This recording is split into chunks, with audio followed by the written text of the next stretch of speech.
What's going on, guys? I want to do a real quick shop tip video on my Central Pneumatic Harbor Freight media blasting cabinet, and just a couple of real quick modifications that I did to the blasting gun to make it a little bit more efficient and easier to use. Now the first thing I did was shorten up the suction hose for the media gun. As it was way longer than it needs to be, it was kind of curling around on itself. And that just made things much more easy to kind of get knotted up and start kinking and folding over. And another thing that I noticed with this cheaper plastic hose that comes with this is that it was very soft and pliable, and that in and of itself made this hose very easy to not only kink and restrict your flow of media, but to start collapsing upon itself once it started to kink or bend at all. And that restricts the flow of media as well. So what I did to fix that, really simple. I just had some old, it's either 3/8 or 1/2 inch pneumatic hose lying around for my air compressor. Made in China. It's very cheap, and it was getting very hard and rigid and a lot harder to roll back up. So I went ahead and cut a length of this off, and I stuck that through the inside of this original hose. And as you can see, it's very hard to compress and pretty hard to kink as well.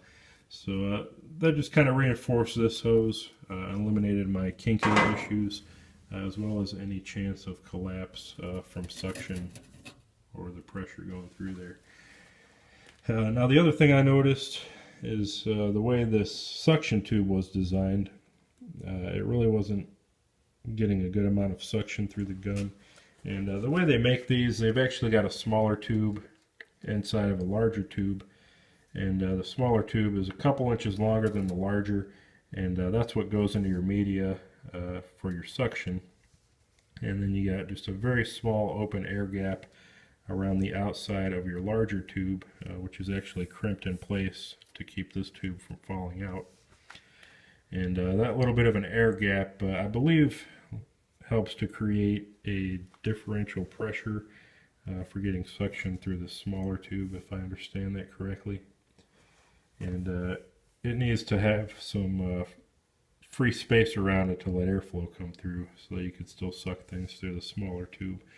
Now the problem I was having was that because it's so close to the end of this originally, is that once I had it down in the media, it was kind of getting suffocated and buried in the media and wasn't getting nearly as much airflow as it needed to let the media go through the smaller tube. So I went ahead and chucked this up on my lathe. You could do it with a tubing cutter, even a hacksaw or a bandsaw. And went ahead and just trimmed maybe 2 or 3 inches off the end of this to make the smaller tube a little bit longer, so that I can put it a little bit deeper into my media while still having some open air around this little air gap here. Now you do want to make sure, if you do use a tubing cutter or cut it in any other way, that you kind of cut the burrs out, because those burrs will kind of tend to collapse in there and cover up your air gap. So make sure you get a nice clean and fresh cut on that and still have some air gap. One thing you can do is cover this end up with your thumb. Take this off the hose and blow in the other end to see if you get any airflow through that larger tube. You could probably even take a drill bit and just drill carefully through just the outside of this without piercing the inside tube, and that'll give you a little extra airflow as well and let you bury this a little deeper without covering that up. But that's pretty much it, guys, for the modifications. I get a much better pressure through the gun now, much more consistent media flow, and it really is a night and day difference for such a cheap little freebie they include in there. Now obviously you can get better, more expensive guns that'll probably still even work better than this, and I may end up upgrading before too much longer. But that's just a real quick and pretty much free modification you can do to improve what does come with the box. So that's pretty much it, guys. The rest of the mods were pretty straightforward, things that almost everybody does. Upgrading the lights, I do have some puck lights in here. They're actually on magnets so that I can move them around. I went ahead and used one of the plastic covers for the glass that comes extra and wrapped it around the lights, but they are kind of burning through or melting through that plastic, so I may need to change that.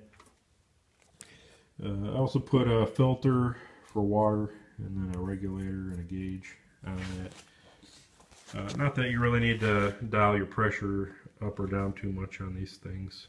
Normally I'll do that at the compressor. But I also put an extra female fitting on the end there so that I can keep one hose always connected, and if I need to run another hose for a different tool while I'm working in the shop, I can just pop it onto that. And other than that, that's pretty much it. So hope you enjoyed the shop tip. Hope you can make your machine or your blast cabinet a little bit better. And appreciate the views, guys. We'll see you.